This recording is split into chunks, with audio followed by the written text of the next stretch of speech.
And welcome back, everybody, to a new episode of the Chasin 28 podcast here on pinstripeprospects.com. Episode number 11. Happy to be back with you once again. Hope you're all staying safe, wearing a mask, following all the rules. Hope you all enjoyed the Super Bowl as the Buccaneers are Super Bowl champions. And when football season ends, it means baseball season's right around the corner. And believe it or not, spring training, first pitcher and catcher workouts for the Yankees is 6 days away. Amazing how fast, or I don't know if it's been fast, but a good speed the offseason has gone. We got a good bit of information to get through on the show this week. New COVID protocols for Major League Baseball, and Governor Cuomo on Wednesday announcing that stadiums and arenas in New York could have 10% capacity beginning on February 23rd. So it sounds like opening day, there will be fans at Yankee Stadium. So we're going to get into that. PECOTA at Baseball Prospectus released its projections. What do we think of where the Yankees stack up in the rest of the American League? Giancarlo Stanton and Aaron Judge have a new way of training. We'll get into that. And what are the expectations for Stanton this year, who is one of 3 Yankees right now on the top 100 list that MLB Network is doing? Stanton, I believe, is 97. We'll get into that. We'll have to, of course, talk about Trevor Bauer going to the Dodgers. How surprised were we on that? And should Yankee fans be jealous what the Dodgers are doing? We, of course, do our minor league position overview. We're going to talk about 3 intriguing young international outfielders that I think could play a big part in the Yankees' future, and we'll get, of course, into one of those guys. You could probably guess who we're going to get into. We'll have some trivia fun that has to do with Tom Brady and Super Bowl wins. That's your hint for the week, and we'll wrap it up with some final thoughts. I want to remind you can tweet us on Twitter at Pinstripe Pros. Like us on Facebook. Follow us on Instagram. Be sure to subscribe to the podcast on iTunes. Again, search Pinstripe Prospects. That's where the podcast is. Be sure to like and subscribe wherever you get your podcast. Just search for Pinstripe Prospects. It's there. But we want to hear from you. Tell us what you like. Tell us what you don't like. As we head into spring training, actually talking about games, you can email me, rickjkeeler@gmail.com as well. And we'll tell you about our Dugout membership program a little bit later in the show. We're going to have some good premium content coming up on the Dugout membership program in the coming weeks. So the lone member of the panel this week, James is not here this week, but joining me is the person who runs our awesome social media. She's behind everything. Alexis Farinacci is here. Alexis, how you doing? Doing well. Good to be back talking some baseball, and looks like 6 days from now we'll have pitchers and catchers back here in Florida for the Grapefruit League spring training, and then reporting out to Arizona for Cactus League. Baseball's here. It's coming. It's an exciting time for baseball fans. So with the new season comes the new health and safety protocols. Of course, to nobody's surprise, and we've talked about it on past shows, no DH, no expanded playoffs yet. I don't think anybody would be surprised if baseball at the last minute said, okay, let's throw some playoffs. Let's throw some DH. They did it last year. But here are the health and safety protocols that were announced on Tuesday. Brian Hoke, MLB.com had the tweet I'm looking at here. 7-inning doubleheaders. The runner on second base next innings is back. Great. We've already ranted on that over the last couple weeks. Wearable contact tracing devices, expanded COVID-19 testing. You got face mask enforcement officers, which is interesting. And you have a 26-man roster, 28 in September. I think it's 5 players you're allowed in like your road taxi squad, but there's no – remember last year was 30 to 28 to 26, not doing that this year. It sounds like, Alexis, they're getting a lot tougher on the protocols, as they should. You also don't see the league reportedly not going to mandate players to get vaccines, which is the right way to go.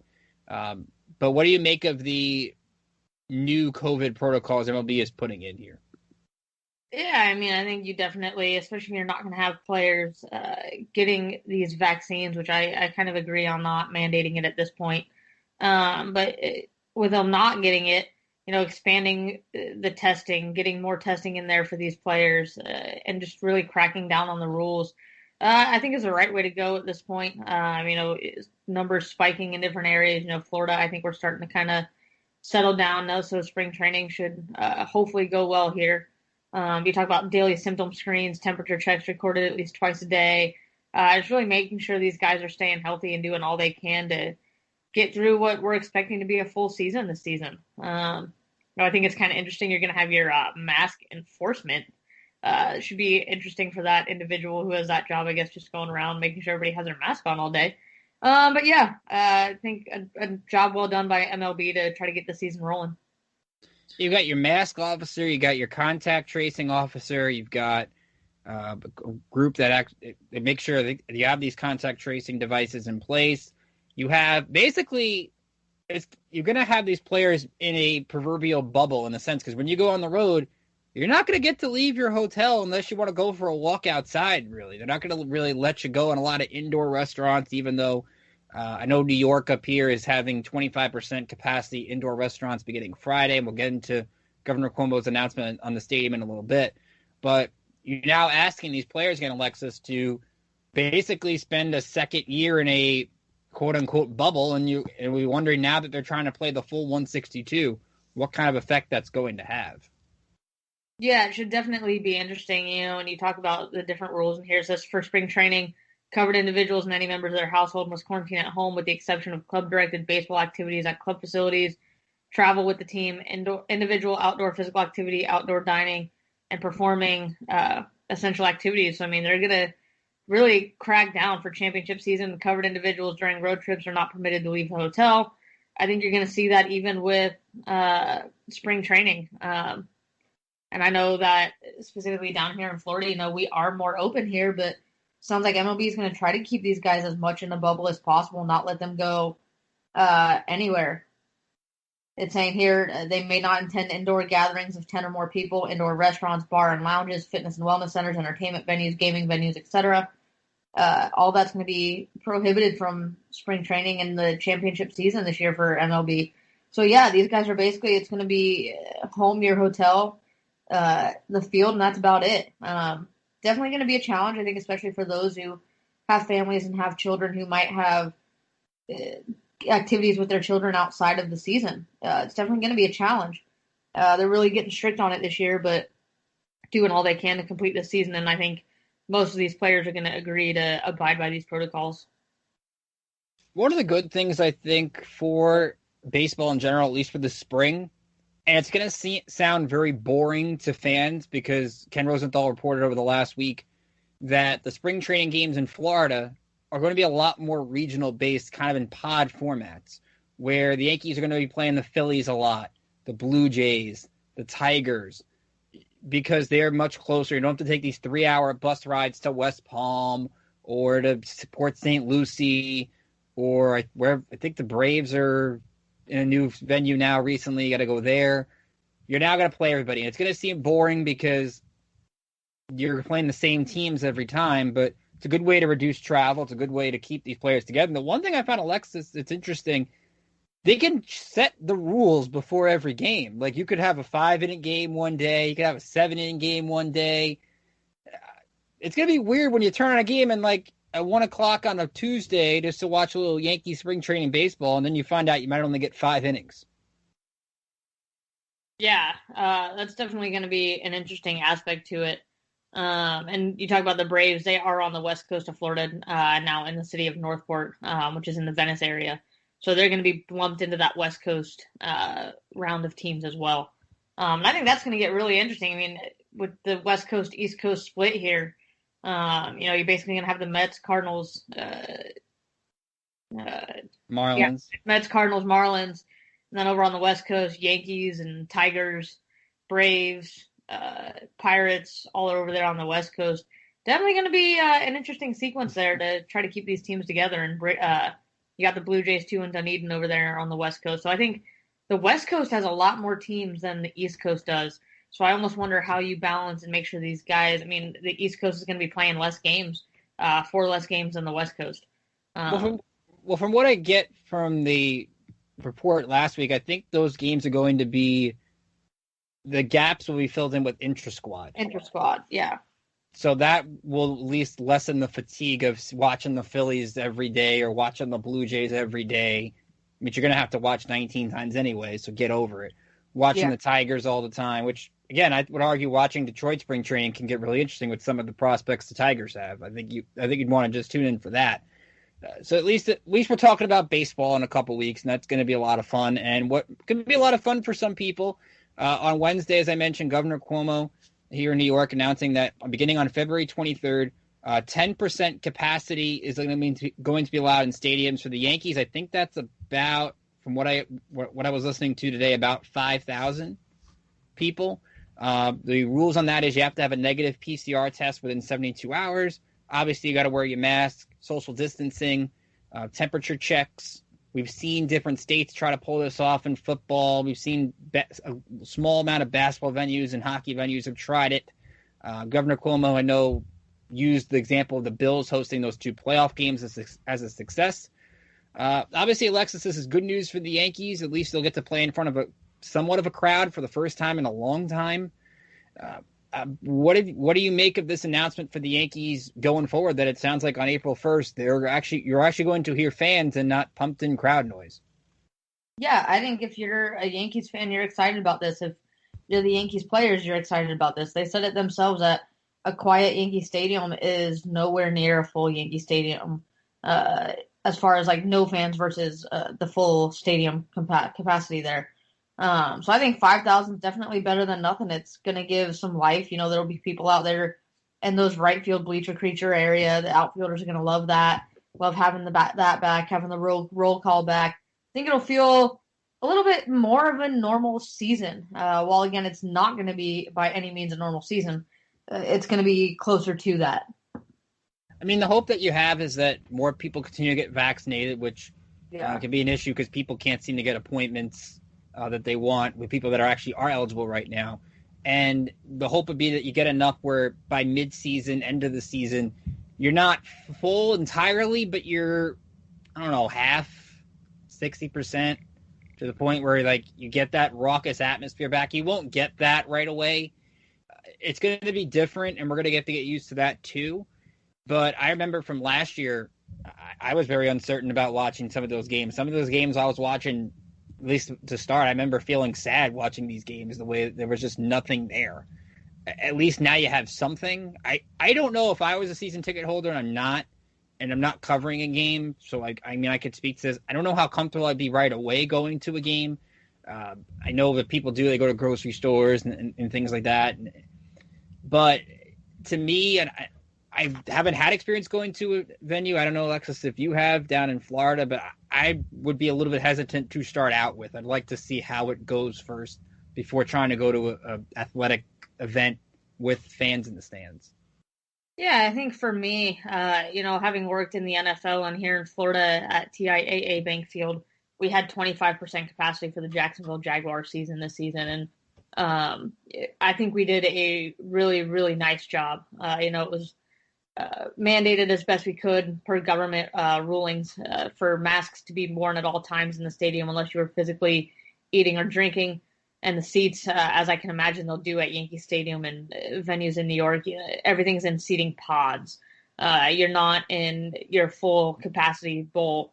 Tickets are going to be limited. So if you buy a group of 3 tickets for you and your family, the next people over from you are going to be about 6 to 7 seats away from you, and there won't be anybody directly in front or behind you either. So if things are run like that, I think MLB can definitely do it well. I think the NFL did it well.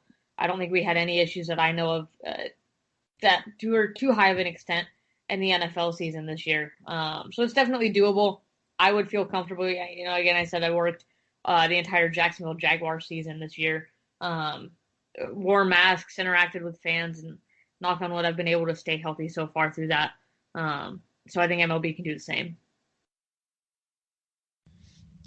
So when we get around this time in the season, we tend to look at different projections. We look at FanGraphs. We look at eventually Sports Illustrated's going to come out and try to jinx a team by putting them on the cover. We look at who these sites pick to do well. And obviously we're looking at the Yankees here. And Baseball Prospectus released this week its PECOTA standings, which basically is a projection based on different math, how teams might do. And they tend to not grade too high and not grade too low. It's kind of like an average.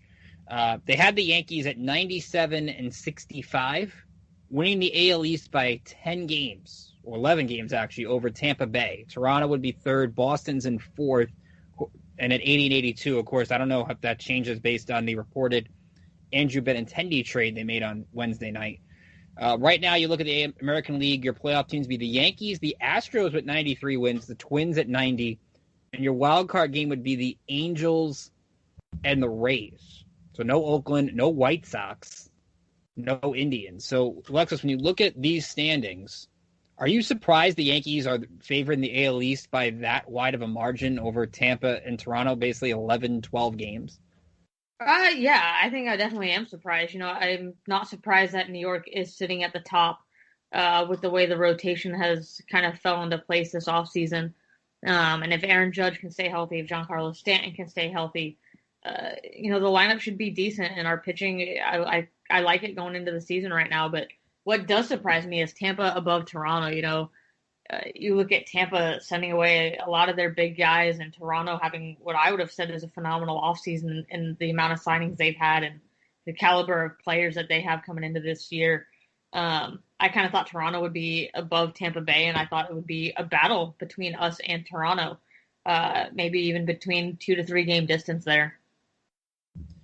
Do you think 97 wins is a ceiling for the Yankees? Because with this roster and this rotation, with all the questions it has, and still not a lot of lefty bats in that lineup, Randy Miller of NJ.com reported on Wednesday that the Yankees still hadn't even reached out to begin negotiations with Brett Gardner, which is crazy. But I feel 97 is the ceiling because I just think there's too many questions. And I think early 90s will be good enough to win this division. I just can't see this team getting to 100 wins unless everything goes right. Yeah, I definitely agree with you on that point. I think 100 wins is doable for this team. Like I said, if they can stay on track, if they can win games, if they can stay healthy, I think that is going to be the biggest question mark for this organization this year. We looked at just the amount of injuries we've had the past 2 seasons, especially last year in the COVID-19 shortened season.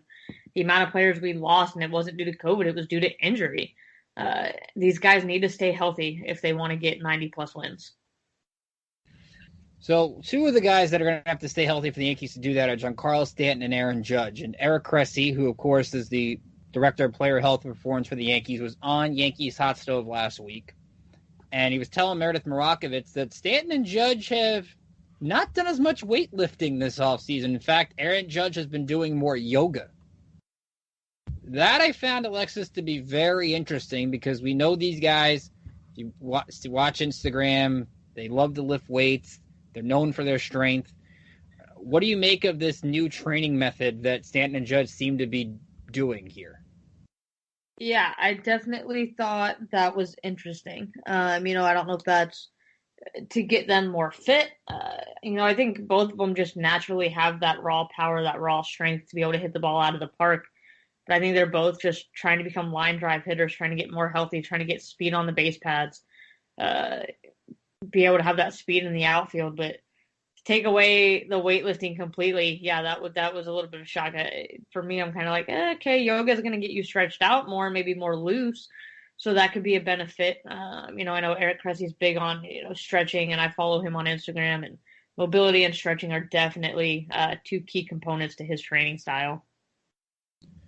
I wanted to focus, at least for this part of the discussion, on Stanton, because I think Judge, you kind of know what he's going to give you if he stays healthy, so I don't feel Judge is really that much of a name to really focus on. And as I said, MLB Network's doing their top 100 list. Aaron Judge is not on it yet, but he's going to be up high on the list. Right now, I've seen 3 Yankees. I know Gleyber Torres is the number 64, coming off a down season. Gio Urshela was number 78, so good job by Brian Cashman now getting a top 100 player in the game for next to nothing, as we've talked about. But Giancarlo Stanton was 97, and for a guy that has struggled with injury over the last couple of seasons, I'm honestly shockingly pleasantly surprised he's still a top 100 player in that ranking because he just can't stay healthy. Now, he had a fantastic October. I mean, I thought the Yankees did him a disservice not getting past the Rays for how great. That could have been a legendary October for Stanton. So looking at 2021, and we could start to get into more personal player projections as the season gets closer. I wonder, Alexis, 2 things. One, is Stanton a top 100 player in your mind? Obviously, we don't have a list in front of us, but do you think he's around that spot? And what are your expectations for him this year? I think he definitely earns himself a top 100 spot. I agree with MLB in putting him there. I mean, he definitely had a stronger October last year than he did regular season. I mean, we look at his postseason stats and 6 home runs, 13 RBIs. Thought he did well there.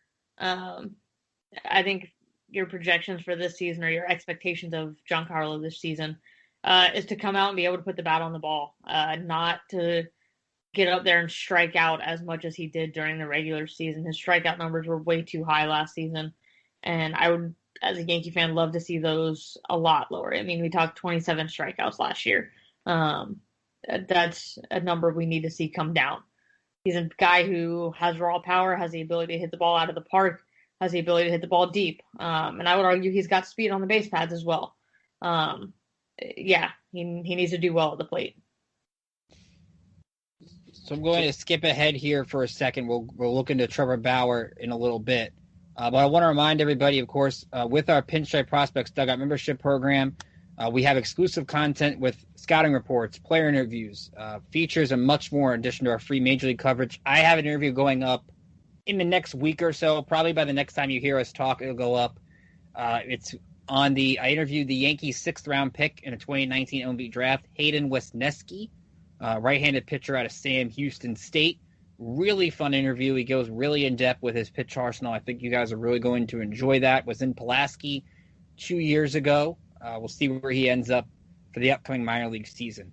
Of course, our Dugout membership program is $5.50 a month or $40 per year. But if you want to give us a shot for the first 7 days, you get for free if you use the promo code Chasin28pod. It's CHASIN 28pod. Chasin28pod is the promo code. So if you're not sure, give us a shot for a week, and I guarantee you'll enjoy some of the premium content that we're going to be putting out with more player interviews as we get closer to the start of the minor league season as well. And of course, again, we have beat writers in most, if not all, of the affiliates when the minor league season starts. So this is the place you're going to want to go to for all of your notebooks, anything you're looking to get covered on the teams. Chances are we're going to have that. So we've looked at different positions with our Yankees minor league overview, and we did part one. We did a little bit of the outfielders and the upper levels. There's a lot of good lower level outfield talent, and that's why you've seen like Keith Law from The Athletic did his organizational rankings. The Yankees were 14th. Baseball America, I think, had the Yankees at 18th. And the reason is they have a lot of great lower level talent. So we can't obviously lump all the lower level talent into one show. So we're breaking it up again. And there's 3 really intriguing guys. I looked mainly at center fields. Guys that, according to Fangraphs, were used as center fielders. And by the way, Eric Longenhagen has a good breakdown of his top 48 Yankee prospects on Fangraphs.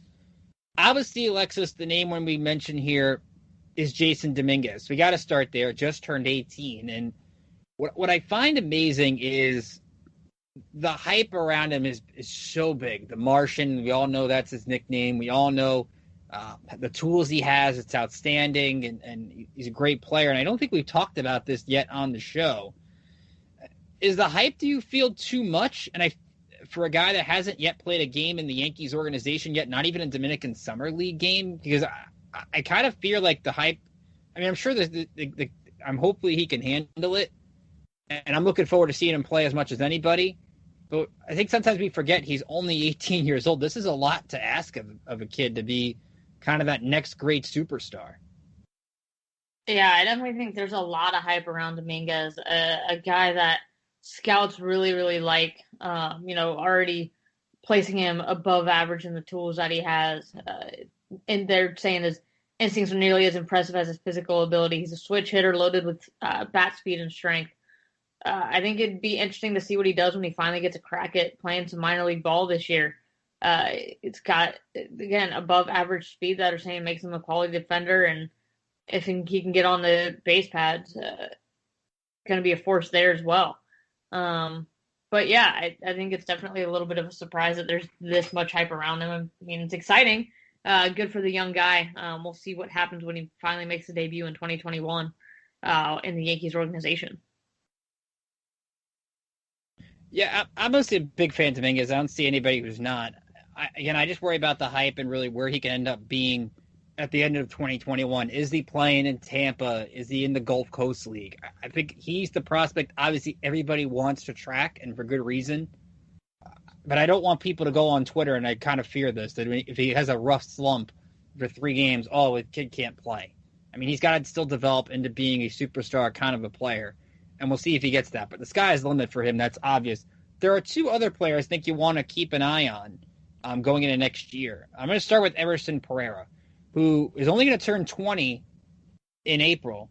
And I think Pereira, another guy I'm going to talk about in a little bit, get lost in the shuffle. Pereira had a tough injury to end his 2019 season after 18 games. He ran into the wall in center field, had a really tough leg injury. Hit just 171 with the short season stat on Yankees. Had a lot of strikeouts, 26. But the guy who's a good defender. He is a good extra base hits kind of guy. Struck out a lot with Pulaski in 2018, 60 strikeouts, only 15 walks in 41 games. But Pereira's still a kind of player that I think when you look at him, it's really tough to go off the small sample size in his case because he's a player, again, with a lot of speed, good defender. I think he could be a strong center fielder. The key for him, I think, is just simply going to be to cut down the strikeouts. If he can do that, I think he's got a really good shot going forward in like we said, a lot of crowded positions of the outfield. Right now, Pereira is kind of a player, like I said, gets lost in the shuffle right now, Emily Pipeline has him at 14th, which isn't a bad spot to put him at. So we'll see where he goes going forward. The other guy, and I've actually talked to him before, is Kevin Alcantara, who is 13th in MLB Pipeline's list. I talked to him in 2018, and the one thing I was impressed by with him is he was very mature for his age. A lot of people talk about him as a five-tool player. He told me he can use the whole field. He's got gap power, and he makes consistent contact. And one of the things I liked about him, whenever you talk to young players, I'm always intrigued by what they say are their favorite players. And he said Aaron Judge. And the reason he said what he likes about Judge is his plate discipline and how confident he is. I found that answer, as I said, to be very intriguing with him. He sounded like he is mature beyond his age. He's another kid that I thought did pretty good in the Gulf Coast League. He started to make some key adjustments when he was with the GCL Yanks in 2019, also with the Dominican Summer League. He played in 41 games at 255, had a home run, 19 RBI. Did strike out 36 times, only walked 8, so we'll see how that plate discipline improves. But remember, he's still a very young kid. I mean, right now, he's going to be going into his age 19 season. Pereira's going into age 20. So the competition between these outfielders, and we're going to get into a lot more. We'll get into Ryder Green at some point. We'll get into Antonio Cabello at some point. There are a lot of really good names that we'll see where the Yankees assign them going forward in the next couple of months as these rosters start to shake out. So stay tuned for that. Of course, we'll have more coverage on different positions. Maybe we'll do outfielders next week. Maybe we'll do some pitching next week as the pitchers and catchers report. Maybe we'll do some pitching or some catching. That catcher is always a big position. So keep that in mind for next week. So the big signing in MLB over the past week, I mean, Marcell Ozuna of the Braves is up there, but come on, we got to talk about Trevor Bauer. Gets 2 years, essentially $85 million guaranteed from the Dodgers. It's 3 for 102, but face it, he's going to opt out after year 2. Basically trolled the Mets up until the last minute. I know he gave a big, lengthy apology after the Super Bowl on Twitter, saying he didn't mean to troll Met fans. But I think, Alexis, from all the talk we did about Bauer in the offseason, we knew the Dodgers were around, but were you just as surprised as I am that ultimately Bauer decided to go back to California and go play for the Dodgers? I think a little bit. And we always knew that was a possibility, but not really a fan of how Bauer handled that. The whole process. Just, that last, I would say, 2-3 days leading up to his signing back with Los Angeles, it seemed as if he was going to be a Met. I mean, everything was leading that way. All his graphics and YouTube videos and this and that he makes to try to, what he said is, engage fans more. Don't engage fans if you're not going to go there, and make it seem like you are going to go there. And then you had all these beat writers and reporters saying there was a deal on the table. It was going to be announced the next day. And then all of a sudden, oh, oops, he's going to Los Angeles. It was really weird turn of events over those last couple of days before his signing. The one thing I didn't like about it, and I don't know if you saw this, there was a Met fan who I think signed up for a Trevor Bauer Met giveaway for a signed hat, I think it was. And in the email on the website, I know Bauer blames the people that run his website for posting those too early. Basically, the email said, "I look forward to pitching in New York." So essentially, you trolled a fan, knowingly or unknowingly, that you were coming and you didn't come. And I know he wanted to do a LeBron-type decision. I watched that video, and I think it's trolling in the video where he kind of flashes the teams that were interested and then finally has himself in the Dodger uniform. I get he's his own brand. I get that the younger generation likes him because he's on social media and he really likes to rip Rob Manfred. But to me, I like the new approach to free agency. I think it's more intriguing, and we've had a kind of a slow offseason in terms of intriguing storylines. There had to be a better way to handle that and a better way just to go about it. If you want to make the announcement, make the announcement. But to try to do this with your digital marketing thing and then this thing, and again, your own brand is great, but that's one thing you got to be careful with. And Trevor Bauer sometimes makes too many rash decisions that come back to bite him. Yeah, and there's a point of being on social media and then being honest on social media. And I think he just has a little too much fun there and doesn't necessarily always keep it professional. I mean, when it comes down to it, you're a Major League Baseball player representing Major League Baseball, now representing the Dodgers, representing the team that you were priorly with. Keep it professional when you're on there and at least be fair, be honest, and don't be trolling like that. I was not a fan of that. So we look at the Dodgers, and I know that's the team the Yankees like to compare themselves to. They're kind of the Yankees of the West, if you will. And the Dodgers payroll right now, and they're still looking to sign Justin Turner if they can, is at little over $234 million. Way over the luxury tax, competitive balance tax, whatever you want to call it. And you're looking at their payroll, the Dodgers have about 8 or 9 players that make over $10 million for this year. Bauer, Kershaw, Betts, Jansen, A.J. Pollock, which is an awful contract, Bellinger, Price, who's back this year, and Seager. Muncy's about 9, but he's not at the 10 million mark. And I think people, Alexis, look at the Dodgers, and at least for me, and I've talked about this in the show before, they view it as what the Yankees should be. And what I mean by that is an organization that has both developed talent, paid the talent, and doesn't make that many flashy moves. I mean, Bauer's really the first big-name free agent they've brought in a while. They've gone after Garrett Cole. They've gone after certain guys and haven't landed them. Betts was a trade, but they gave him an extension. But the Dodgers have also drafted well with the likes of Bellinger, Kershaw, Jansen, Seager. The list goes on and on. Buehler. International signings like Urias, who with this rotation, he might end up being a closer down the road. You never know. I feel like Yankee fans, in a way, I'm not jealous of how the Dodgers are handling, because, look, I understand why the Yankees want to do the competitive balance tax, but in a way, Andrew Friedman has kind of perfected being a big market team and still keeping your great players in your farm system and kind of meshing everything together. I'm not saying Brian Cashman hasn't done that, but it does make you kind of jealous of what Andrew Friedman seems to be doing.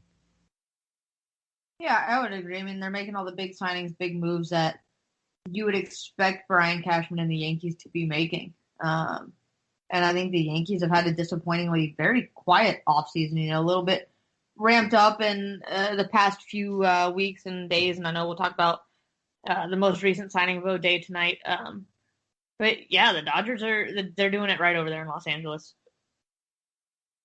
Definitely, and again, they're in a really tough National League. I mean, the Yankees, at the very least, I think the Bauer signing, even if he had gone to the Mets, it means another great player went to the National League. Ozuna went to the National League. Not a lot of American people are going to the American League, so it still helps the Yankees. The Dodgers are going to realize with the Padres moves, they had to get Bauer to improve the rotation, make it even more of a strength, because there's no expanded playoffs right now. Second place in the NL West could be 95-plus wins and a home NL wildcard game, and that's the last thing anybody wants. Ask Yankee fans that playing in the wildcard game a couple of years ago. You don't want that at all. So the Dodgers had to do this. And it's only for 2 years. Bauer gets the AAV he wants. Everybody's happy, and there'll be must-see TV anytime they're on, because that rotation is crazy good. Speaking of the move you mentioned, Alexis, the Yankees, after we had our Darren-O'Day watch queued up. I think we had like a music for that or something, because it's been 2 weeks. But the Yankees finally had made the move official of signing Darren-O'Day, and they DFA'd Ben Heller, who I don't think really panned out the way Yankee fans wanted to in that Andrew Miller trade. And it kind of leads to our own Matt Cardos tweeted out today. interesting fact. The only player left in the Andrew Miller deal a few years ago from the Indians is Clint Frazier, which you could argue was probably the pick that was going to be the first one to go a few times. Everyone's wanted Clint Frazier in certain deals. The Yankees have never done it. Because you look at Justice Sheffield's now in Seattle. J.P. Fireeisen gone. I think it was with Milwaukee a little while ago, and now Heller's gone. I don't know, Alexis, but I was shocked that Frazier's the last piece, and I kind of look at the Miller deal. I think Cashman still did a good job with it. Obviously, he gets more praise for the Chapman deal, and I even think the Carlos Beltran deal gets more praise from me than Miller, because Beltran, in a way, got him Dylan Tate, which got him Zach Britton. So, in a way, I think that helps. The Miller deal, I think the Yankees did a good, because obviously Andrew Miller's kind of declined ever since that deal happened. But it kind of stands out that Frazier's the only one left from it, doesn't it? Yeah, a little bit. And I think he's the guy that we all keep saying, Brian Cashman, let's go ahead and just give him a shot now. Especially if you're not going to bring back Brett Gardner. Let's let Clint Frazier have some fun this year. I thought he had a fantastic 2020 season. I'd be excited to see what he does in 2021 because he's got momentum. He's excited. And I'd love to see what he does coming forward here this year. Definitely. And I think you could also look at it as Justice Sheffield got you James Paxton. So if that's being the case, I think you'll take that any day of the week. And Paxton, when he was healthy, did some good things. I think you kind of maybe wish you got a little bit more in that deal. But all in all, I think it was still worth it in the end, right? Like you still got that top of the line player that you wanted. I think Cashman. One of the things we've learned, Alexis, with Cashman is he never seems to lose a trade. He may not win the trade. I think that's what's great about him. He doesn't maybe sometimes win the way you want, but in a way he never loses, right? Yeah, I would definitely agree with you on that. So as I start to take a look, obviously we're going to do some Yankees trivia for this week. And this is the top. We've had a good success with the trivia. I've been able to stump all you guys on this. I've enjoyed it. Maybe one of these days that the panel is going to come up with something, I'll probably look just as dumb. So maybe I shouldn't be going as crazy with it. So maybe I'll come up with next week's question there, Ricky. That's what I'm thinking. Eventually, Alexis is going to come up with a question. I'm going to look dumb with it, but we'll go with it. All right, so this is my question for this week. Obviously, Tom Brady on Sunday picked up his 7th Super Bowl title. Now, when you look at the Yankees, obviously this is a different sport. But a lot of people look at wins. We go quarterback wins. We go pitcher playoff wins. So I made it a little bit easier, Alexis, for you this week. Give me the 6 Yankee pitchers. Give me the 6 Yankee pitchers to have recorded more than 7 postseason wins. So God. Pitchers that have more postseason wins than Tom Brady has Super Bowl wins. And it's amazingly only 6. Which I was kind of surprised by, considering the illustrious history of the Yankees. Oh, gosh. Man, I thought this was going to be a Tom Brady question. You said it was going to be an easy one. I mean, there are some names you should get. This is not Michael Pineda from last week. Gosh, that's true. I know Clemens won. Roger Clemens is not one of them. Roger Clemens had 7. Okay, there's a bunch of pitchers with 7. I'll give you the 7s. David Wells, Red Ruffing, Allie Reynolds, and Clemens. Gosh. Man, this is going to be another hard one, isn't it? Pettit? Andy Pettit is the top dog at 18. So Andy Pettit obviously is one. I think without the PEDs, had at least a shot to make the Hall of Fame. Obviously, that's not going to happen now, but he's number 1 at 18. I'm trying to think of guys who have been there that long. Is Massa one? I mean, I guess he's not a pitcher anymore, but... No, I think the problem with Tanaka, I don't think he got to enough wins. I think that what hurt him, was mainly the era he's pitched in where you're not going for wins. Tanaka had 5.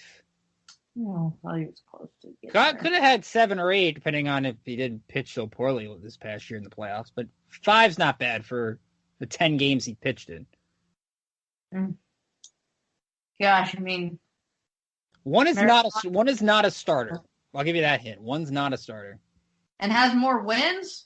Yes. Gotta go Mo. It's Mo with 8.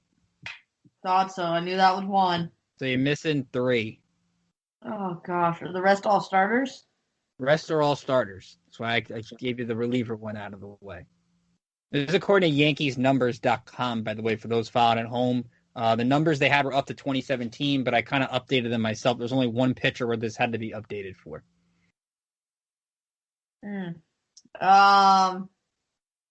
Whitey Ford? Chamber to the board, Whitey Ford with 10. That's 3. Oh gosh, who else? David. We didn't. You said it wasn't David Wells. David Wells is one of them with 7, but he's on the tie thing with 7.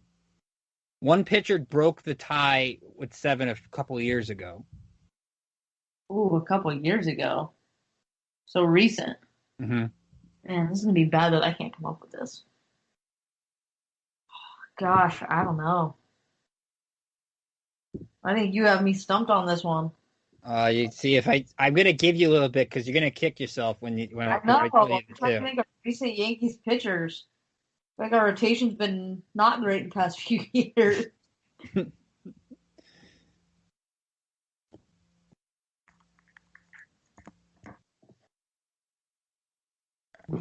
you want you want me to give you the less recent one? You want me to give you the more recent one? I'll give you one of the two for the sake of the dead air time we're getting on here. Unless you want to keep trying. All right. The other hint was a Yankee who played from 1998 to 2004. 1998 to 2004. Mm-hmm.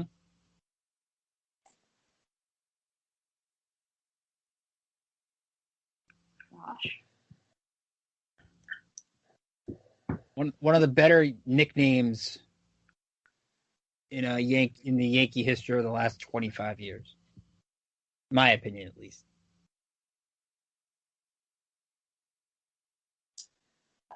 Mike Messina? Moose is an interesting nickname, but it's not the answer, though.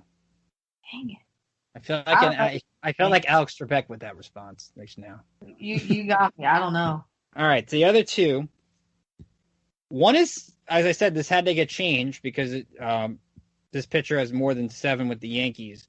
Is CC Sabathia with 8. CC. Yeah. CC's last postseason win, 2017, against the Astros. Okay. The other pitcher, who went 9-3 in the postseason, all with the Yankees, because he didn't win with the White Sox. 2.55 ERA over 19 postseason games. Orlando El Duque Hernandez. I would not have come up with that one. I think El Duque is very an underrated Yankee nickname. I think in the upper echelon. So I don't know, Alexis, was this one easier, harder than the previous two? Oh man, they all rank similar. That one stumped me. I mean, I had a few, but you did get a couple.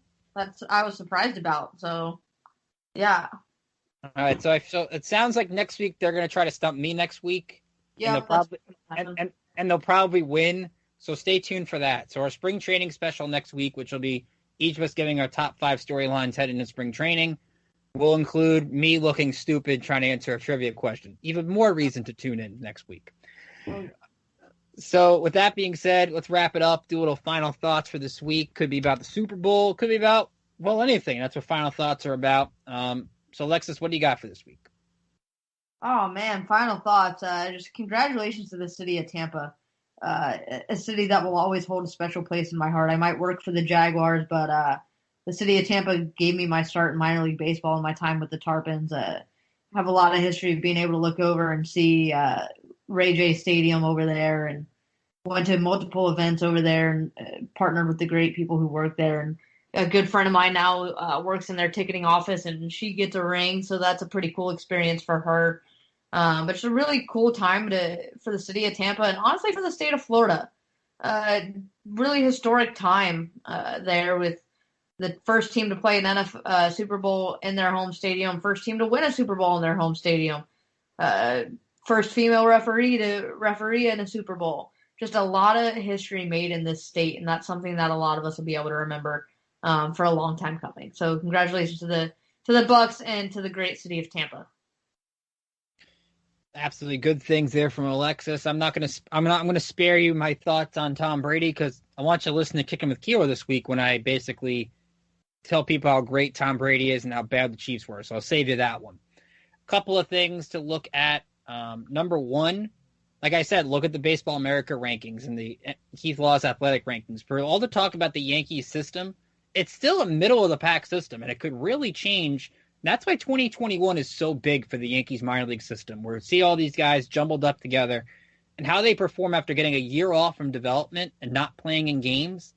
It's going to be real interesting. This Yankee system could really go top 10, could go bottom 10, depending on how a lot of these high-profiled guys like Dominguez, like Alcantara we talked about earlier, like Luis Gil, Luis Medina, Clark Schmidt in another year. Davy Garcia, of course, is still up there in the prospect circle. How he does. Oswald Peraza.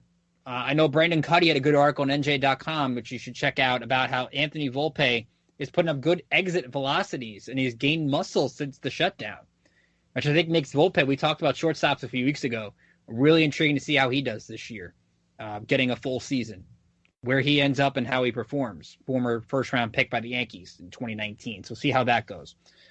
My final thought, though, for this week, and we said 2021 would be better, and it has, but sadly, we keep losing valuable people. And during the Super Bowl, it was reported that Pedro Gomez, who was one of the better baseball reporters out there, passed away at the age of 58, an unexpected passing. And Pedro Gomez, whenever you watch him, I've seen so many tributes this week, and so many people have said nice things about him all week. And what I remember him for, and a lot of people remember him for, is covering Barry Bonds when his chase to break Hank Aaron's record. And it couldn't have been easy for him, I'm sure, doing his job as a reporter. But Bonds, obviously, as we all know, is not an easy guy to cover.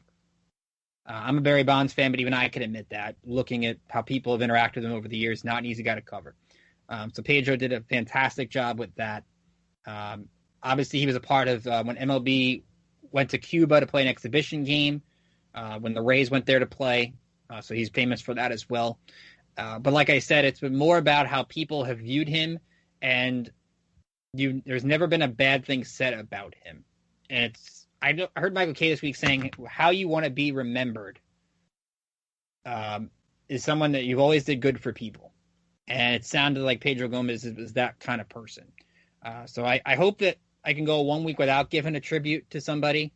But our thoughts with the Gomez family, just a great person. And the sport lost a really great person covering it because Gomez was always fantastic. So definitely a loss for all of us and a loss for ESPN as well. So that's our show for this week. I want to thank everybody for tuning in. I want to thank Alexis for coming on. James will hopefully be back with us next week in our big spring training preview show. We're going to do 5 storylines for spring training as we did last year. We're a little bit over a year into the show. We're very excited about that. We're looking forward to hopefully having some minor league baseball to talk about in the next couple of months. We haven't really done that yet as a show. I'm really looking forward to doing that. We'll kind of split the segments up evenly as it gets closer to that.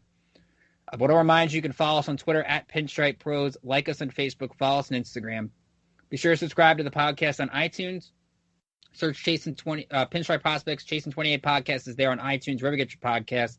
Give us a rating, but we want to hear from you. What do you like? What do you don't like? Email me, rickjkeeler@gmail.com. Remember, sign up for that Dugout membership program using the promo code Chasin28Pod and get your first 7 days free to try us out. And you'll see hopefully in the next month or so, some really cool interviews that we're doing with some of these Yankee players. They provide some great insight. You don't get it anywhere else. So be sure to check that out.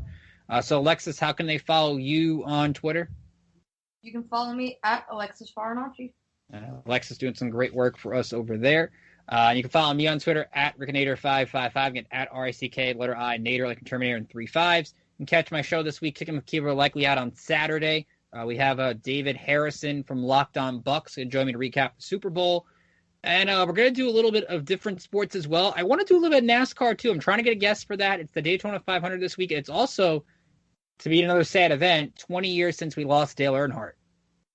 So that should be that. I was surprised about that as well. Ryan McGee's doing some good work on ESPN breaking that down. But I'm trying to get somebody to kind of talk about that this week. I was like 9 for that. I vaguely remember it. But be sure to stay tuned for that on Full Press Radio. And also on Barrett Sports Media this week, I wrote up an article.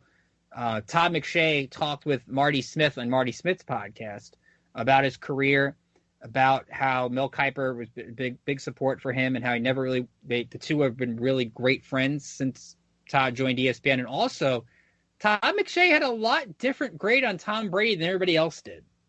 I'll say as I want you to read it. The scouting report is higher than most, and it kind of helped Todd McShay get to where he is now. Be sure to check that out. So from all of us here at Pinstripe Prospects, I'm Ricky Keeler saying have a great week, stay safe, and I will see you back here next week for our big spring training special. Have a great night, everyone.